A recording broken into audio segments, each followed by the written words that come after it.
সারা দেশে টানা ৩ বৃষ্টির পূর্বাভাস দিয়েছে আবহাওয়া অধিদপ্তর। ৭ এপ্রিল থেকে দেশের ৮ বিভাগেই কম বেশি বৃষ্টি হওয়ার সম্ভাবনা রয়েছে। এতে সারা দেশে দিন এবং রাতের তাপমাত্রা আরও কমতে পারে। পশ্চিমা লঘুচাপের প্রভাবে ইতিমধ্যে দেশের একাংশে মেঘলা আকাশ ও হালকা থেকে গুঁড়ি গুঁড়ি বৃষ্টির প্রবণতা দেখা যাচ্ছে। অন্যদিকে মধ্য ও দক্ষিণাঞ্চলের আকাশ এখনও পরিষ্কার থাকলেও পরিস্থিতি দ্রুত বদলাতে পারে। আবহাওয়া অধিদপ্তর জানায়, আগামী ২৪ ঘন্টায় সারা দেশে কম বেশি বৃষ্টি হতে পারে। তবে ৮ এপ্রিল ও ৯ এপ্রিল বৃষ্টিপাতের পরিমাণ বাড়তে পারে। এরপর ১০ এপ্রিল থেকে ধীরে ধীরে বৃষ্টি কমে আবারও তাপমাত্রা বাড়তে পারে। এ সময় দেশের অধিকাংশ এলাকায় কম বেশি বৃষ্টিপাত হতে পারে। বিশেষ করে সিলেট, খুলনা, বরিশাল এবং চট্টগ্রাম বিভাগের উত্তরাংশে এর প্রভাব বেশি পড়তে পারে।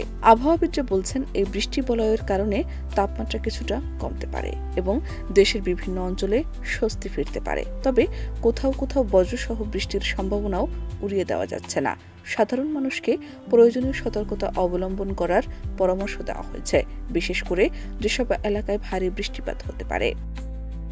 শাহনাজ পারভীন, দেশ রূপান্তর।